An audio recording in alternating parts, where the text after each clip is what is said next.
welcome to Anna with Plants. My name is Anastasia and thank you for joining me for today's video. I decided that I needed a very light topic, a very light video. I think one of the best parts about this hobby is when life gets to be too much, we can just take a few moments and look at our plants, look at the pretty leaves and the growth, and just completely dissociate from whatever horrible is happening to us or happening in the world, whatever have you, whatever strifes that are troubling you, our plants can kind of take us out of it momentarily and just make us appreciate the simple beauty of nature, and that is what I am giving you today. So before I get into what plants I've been loving, my question to you is, what plant in your collection has been making you happy and has been pushing those troubles away for you? So sorry if you can hear my dogs. They are playing right on the wall to the plant room, so you might hear sounds.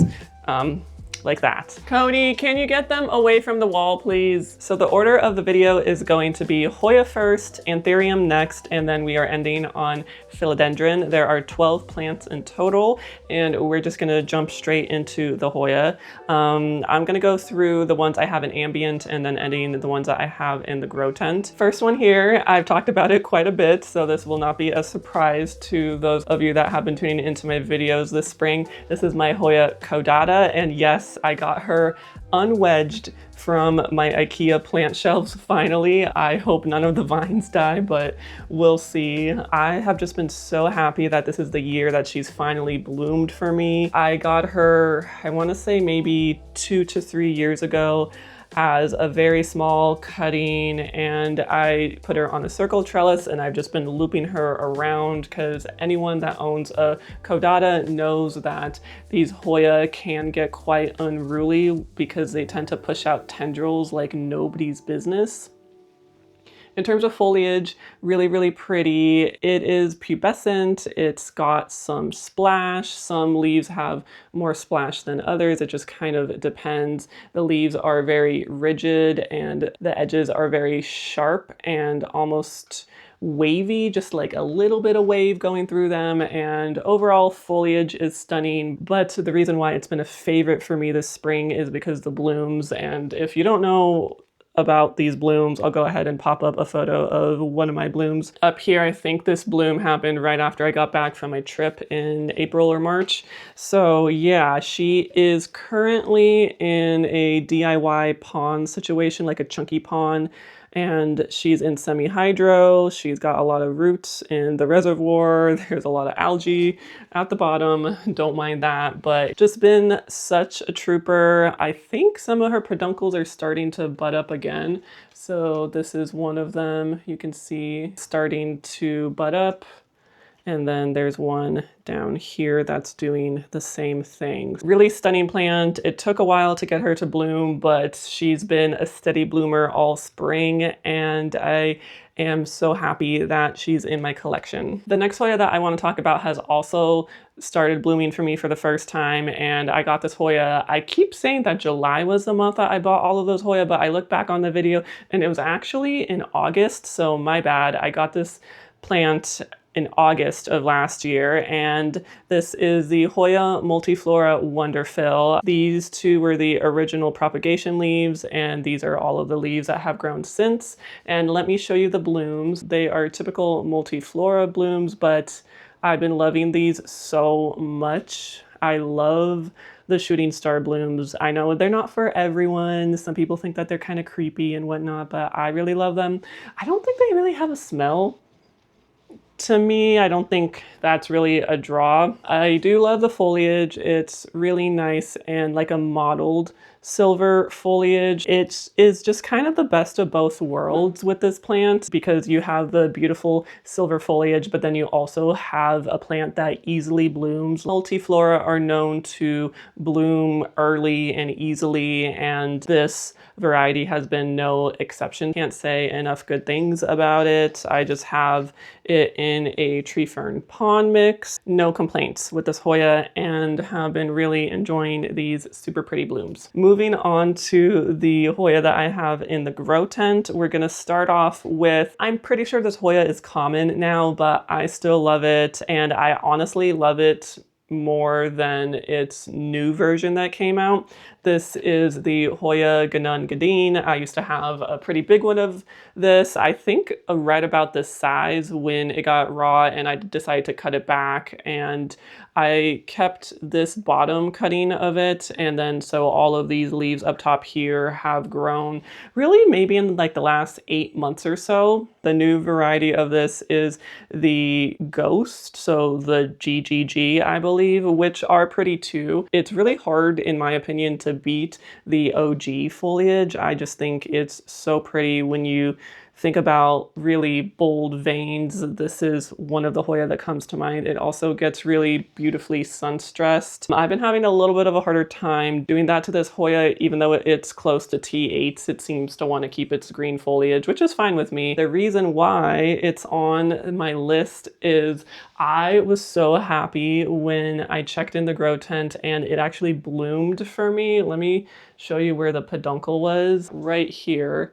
This is a peduncle that bloomed, the bottom one. Now there's two here. I was so shocked that this plant actually bloomed, and it had like the most beautiful purple flowers. For some reason, I'm like, oh, I'll take a picture of it later, that's fine. And then literally within the next day, I think I checked on it, and the bloom was done already. So if any of you guys have bloomed this plant, is that pretty typical for only the flower to last a day? Because I mean, I know that is a thing, but that seems really short. So unfortunately, I didn't get a chance to take a picture, but I'll just go ahead and find one on the gram for y'all. I can't say enough good things about this Hoya. It's really affordable now, so if you don't have it in your collection, then highly recommend. Okay, the next plant that I have to talk about, I haven't talked about in quite a while, and I noticed how big it's gotten this spring, and I just wanted to share. This is the Polynera intervariegated. I got this last August, and it was not just a cutting. I think it was like a good size plant, but definitely not this big. I think it's grown a lot. It has just started to push branches like crazy. Let me show you this beautiful, beautiful foliage. I think this is definitely my favorite out of all of the Polynera varieties. And look at how beautiful the back is. Like, come on. Like, let's get real here. Let's be serious about this. It's beautiful in the front and in the back. I randomly got a reverted strand going here, so I think I will cut that off and pot it in its own container at a different date. But it's got, let's see, 1, 2, 3, 4 vines growing off of the main vine. We have this little cutie in the back. We have this one right here. And then these two over here from the main plant. Such a good plant. It did do the Polynera thing where it kind of went dormant for a little bit, but then it just pushed out all of these branches and has been going really strong. I think these definitely have come down in price. I don't know if they're quite affordable yet. I'm not really in the Hoya market game, but yeah, super pretty plant. I love it so much. This is the Polynera intervariegated. The next plant that I want to talk about, when I first got it, I think it was my favorite Hoya in my collection, and it's hard to say because I do have a lot of Hoya, but I still think that this is definitely top 3. Probably still my favorite Hoya in my collection, and it's grown a lot since you've last seen it. This is my Mitrata Silver, formerly known as the Buntock Silver, and oh, okay, so number one, I did say I wanted to get it out of this pot. That's still a work in progress. I checked the roots for it because they seem to be growing down in the cache pot, and they seem to be doing okay. They're not rotted, so I think for now I'll just leave it since I have so many other things to repot. But anyway, back to the plant. There's just so much to love about this plant. So first of all, the foliage and the splash pattern is really unlike anything else that I have seen. I think this was one of the original leaves that I had on it. It was a very small cutting that I got, and it also has continued to push out these kind of camouflage leaves is really the only thing that I can think of that it reminds me of. And then we also have this other strand that has pushed this full silver leaf. And while I do like the camouflage leaves a bit more than full silver, let me also say like the texture of this is very interesting. It's like more thick, but it's not rigid. It almost feels like a worn leather belt is kind of what comes to mind. So we got these beautiful leaves, but look at the back of this one in particular. Holy schmoly. Is that not stunning? How dark the back of the leaves is, because it is dark purple, but this one is like really, really deep, deep purple. It's so, so pretty. I love this plant so much. Definitely one of my top Hoyas. Very, very unique from so many that I have. We have some new baby leaves coming in here. I recently noticed when I trellised it up that we have the cutest, smallest peduncle here. The blooms of this are also stunning, because why would they not be? And this is like the tiniest peduncle, so don't think it's gonna do anything quite yet, but I've just really been enjoying this plant and I can't wait for it to fill out the trellis even more. I've seen pictures of really full, big, beautiful plants of this, and it just looks so, so good. So this is definitely one of my spring favorites. We are going to be moving into anthurium. I'm going to get the two that currently have emergence out of the way so I can put them back in the grow tent, because I don't want anything to happen to them, especially to one of them. So let's talk about the first one I have in front of me. This is a green hues plant. I didn't buy it from her. I bought it from a seller on Facebook. He bought it directly from her. This is her Tazula red crystal crossed with the NSC Dressleri. Haven't really talked too much about this plant, but it has done something wonderful, and this leaf has just been giving me all of the good feels lately. This is it. Ta-da! I love this plant so, so much. I mean, I knew I would. I saw pictures of all of the red crystal dresses out there, and honestly stunning. So let me give you the shift that it has. So this shift is from the Dressleri. If you guys happen to see one in person or in a picture that captures this, it's just so, so pretty. This like greeny blue shift that it has. I love the veins, and it's the dress part of this plant that makes the veins very minimal. I think dress is very strong in its genetics in terms of any crosses that you see with a Dressleri. They tend to have barely any veins, or just these barely there veins, which is really, really pretty. So this was one of the leaves that came out in the prop box, and then I transferred it to, well, I repotted it shortly after this leaf came out. There was like a dramatic decrease because of how root bound it was, I think, and then I transferred it into the grow tent with lower humidity. And then this is the newest leaf that it pushed out, and it is still so, so floppy. I don't know if you can tell how floppy that leaf is, but it's huge. Like, it's a huge upsize, especially compared to this one that came before it. And all of my lights turned off. What is this video? I usually don't film this late. Lights back on. Back to this plant. It has since activated a growth point. Here is the little baby leaf on it, which is cute. So I have it in the orchid bark, moss, and perlite mix, and it's kind of in passive hydro. I didn't mean for it to happen. I just put it in this pot, and the bottom of this container doesn't reach the bottom of this cache pot. And look what happened. The roots started growing into all of the water at the bottom of the cache pot. So now it's in passive hydro without me intending it to be. I have no idea how I'm going to get all these roots out of the container.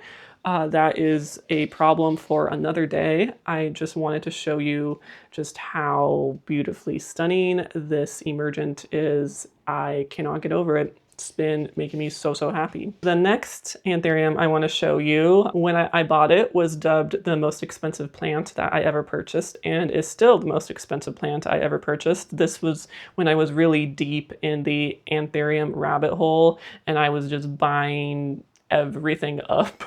Essentially, I have since come out of it and regained my sanity, but still love this plant. I still think it was a good decision. This is my Red Vein Dark Phoenix clone, and this is what it looks like. This is the emergent leaf. It did get dinged up a little bit right in the middle, sadly.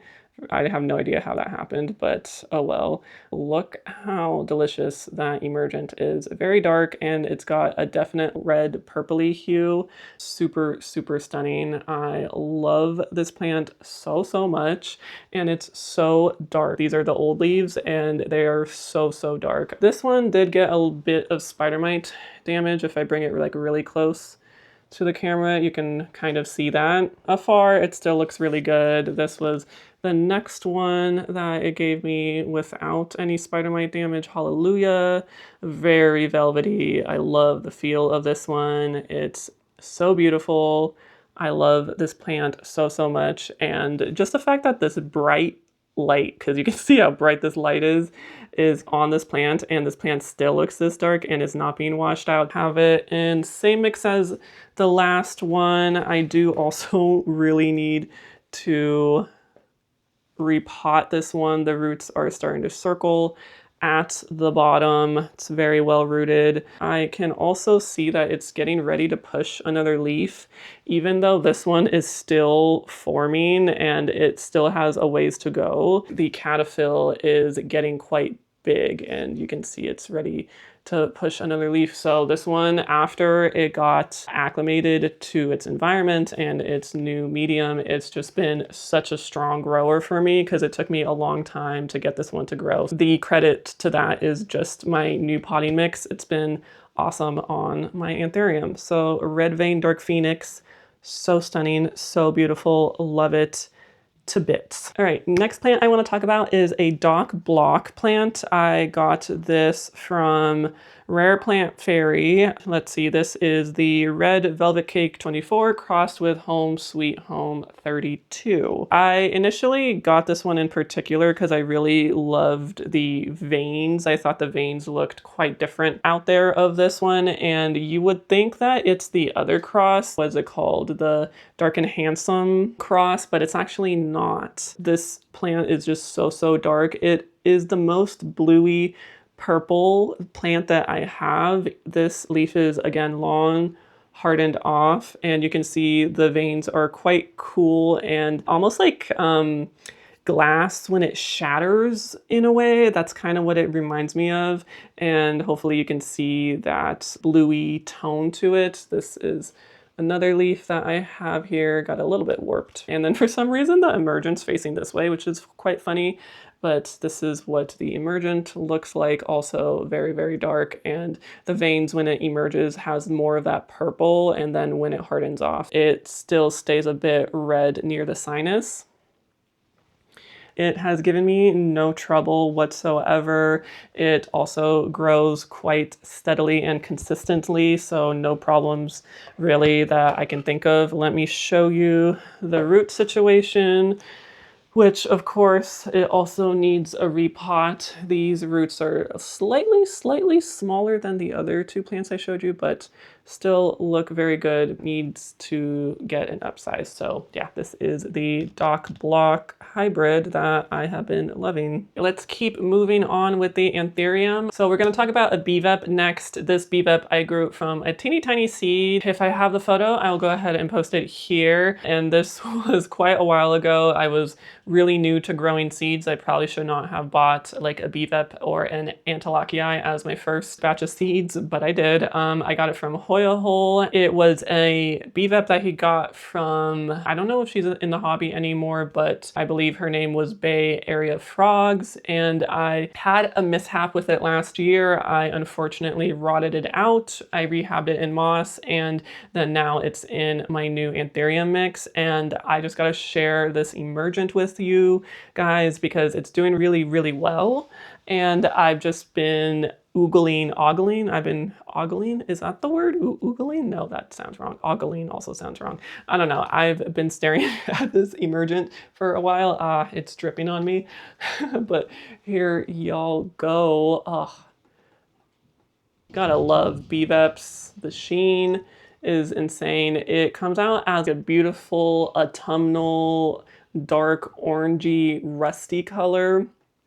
And then it has this amazing green shift to it. So, so good. And I also love the veins in the back too, really pretty. But the thing that I love about this BVEP, because I have a few in my collection, but this one in particular, I've always liked because the sinus hardens off red. So it's almost like a red vein BVEP, but those don't exist. And I think that's kind of quite cool because all of my others don't do that. I think this leaf was a leaf that it had when it had the rips, but we are out of that era now and it's doing really well. It's siding up steadily. It's still expanding, has a little bit of a ways to go. And this one isn't quite as, I don't know, weirdly shapen, I guess, as the other ones are. One thing I will say about BVEPs is you cannot touch the emergence whatsoever because I have been so careful with this one and it's still got scuff. BVEPs, in my experience, have been like the most fragile when it comes to their emergence, so just PSA. But anyway, this one has been super stunning. And it's not a favorites video if I don't talk about a Carla. So this Carla is from Buzz Plants and this is his, oh my god, I'm trying to take out the tag and it's stuck on a root. His Carla District crossed with the RA8. There's the tag. Let me try to stick the root back in. Whoopsies. Anyway, this is what the plant looks like. And this one I've been admiring because it's different than my other Carlas. I have tended to get really prominent veins, like they're very bold and in your face and thick, whereas this one has been on the more thin side, which I love. This is the emergent of it, and you can really see how thin and clean those veins are. And this one has also been very round, which I love round Carlas. I think the round shape is a little bit more uncommon to come by. They're more of like a narrower shape. That's how a lot of my other Carlas are, but this one has been staying quite round and cute, which I have liked very much. It's not like the darkest Carla I own by any means. I'm pretty sure that's the NSC Carla I have, but it's still growing and I do feel like it is getting more dark with each leaf as it matures. So I can't wait to see what this one does as it continues to grow. We have some nice rootage happening all around here, have a root escaping, so not like a dire repot situation, but probably in the future if I want to get the leaves to size up more. Yeah, but this is just a really cute round Carla that has been making me happy recently. Let's talk about my last two phylos. If any of you guys happen to tune into my plant haul that I did last month, I believe, then this might not be a surprise for you. This is my variegated Billietiae, my variegated Billy, and it's a big plant. This is like a pretty much almost a 360 plant at this point. You have to like keep turning to get the appreciation of all of the leaves. So since you've seen it, it has expanded this leaf. This one was the first leaf to come out in my care. Of course, stunning and beautiful. And then since then, it went to work on another one. This is what it looks like. It definitely has more green on it. I wouldn't say it's quite a half moon. Some of this variegation is kind of leaping over here, and the interesting thing about this is it's kind of Polaroid, so you won't really know what parts are gonna have this color to them until it fully expands. So you can kind of see where the variegation is gonna be, but it's still quite dark and almost the same color. That one is to be determined, but I just love this plant. It's so stunning. So glad that I splurged for my birthday and decided to get me one. I potted it up into this giant container. I think this is like a 10-inch pot. I actually put it in my anthurium mix, funny enough, just because it just seems to make plants grow quicker and just roots to develop quicker too. Like I only did this maybe a week or two ago. You can already see this nice root on the side here. And then we have some roots over here too. There's one right here. You guys told me that it tends to really take up big pots and likes to spread its roots, so I wanted to give it a big home to be in for the time being to hopefully get leaves like this size. That would be amazing. By the way, I will never root out another philo and moss again. I don't know, I guess I was just so used to doing it for anthurium. I'm like, oh, how hard could it be?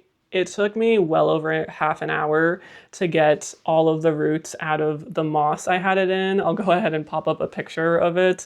I did the best I could. You know, it was not terrible. It was like a half hour. I put some Mac Miller on Spotify in the background. It was a vibe. These types of plants can root out in anything, so I would just save you guys the heartache and not do moss like I did. I just love this Billy so much, and I am definitely going to get it out of the grow tent and put it downstairs where I can admire and see it more often. The final plant I want to talk about is going to be a throwback.